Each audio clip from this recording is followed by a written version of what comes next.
ସକାଳୁ ସକାଳୁ ଶାଢୀ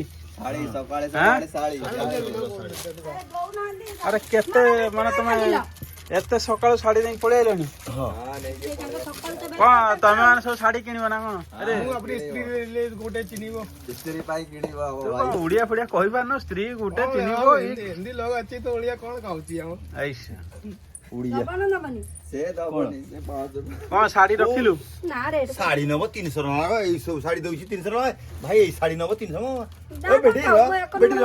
ହଁ ଏକ ନମ୍ବର ମାର୍କେଟ ଗୋଟେ ସୁରଟ ପଡିଯାନ୍ତୁ ମୁଁ ମନା କରିବି ତାହେଲେ ସୁରଟ ଆଜମେର ସୁରଟ ପଡିଯାନ୍ତୁ ଏଇ ସବୁ ଶାଢୀ ନବ 300 ଟଙ୍କା 100 ଟଙ୍କା କହୁନ ମୁଁ ମନା କରୁନି ତମେ ହଁ 100 ଟଙ୍କା କହୁନ 100 ଟଙ୍କା କହୁନ ଦେଖ ଶାଢୀ 300 ଟଙ୍କା କହୁଛନ୍ତି ହଁ 100 ଟଙ୍କା କହୁନ ସେଇ ବେগে ବାନ୍ଧିଲି କିଛି କହିଲିନି ଆଉ ଇଏ କେତେ ଟଙ୍କା ଶାଢୀ? ହଁ ମୁଁ ଯୁକ୍ତି କରିବିନି ଯୁକ୍ତି କରିବିନି ସେଇ ବେগে ବାନ୍ଧିଲି ତ ଆଉ ଏଇ ଶାଢୀଟା କେତେ କଣ ରେଟ୍ ହେଇଥିବ ଆପଣ ମାନେ କହିବେ?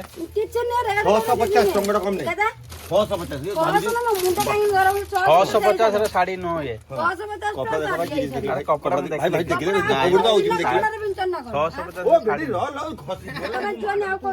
ଦେଖ ଆମ ମାମା ବର୍ତ୍ତମାନ ଶାଢୀ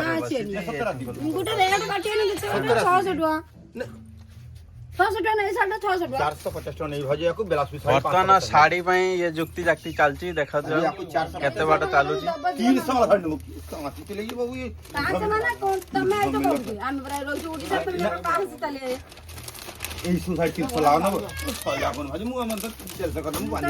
ଏଇଟା ଆର ପ୍ରାଇସ୍ କେତେ? 1150 1150 ଏଟା କଣ ସମ୍ବଲପୁରୀ?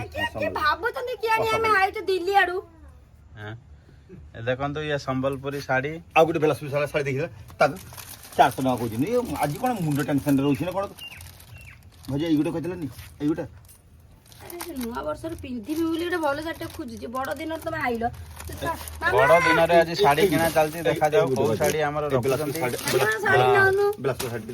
ଏଇ ଗୋଟେ ପ୍ରିଣ୍ଟ ଭଲ ଶାଢୀ ଦେଖୁଛନ୍ତି ଦେଖନ୍ତୁ ଏଇ ଭାଇନା ଏ ତମ ଘର କୋଉଠି? ତମେ ବାଂଲାଦେଶ ନୁହଁ ତ?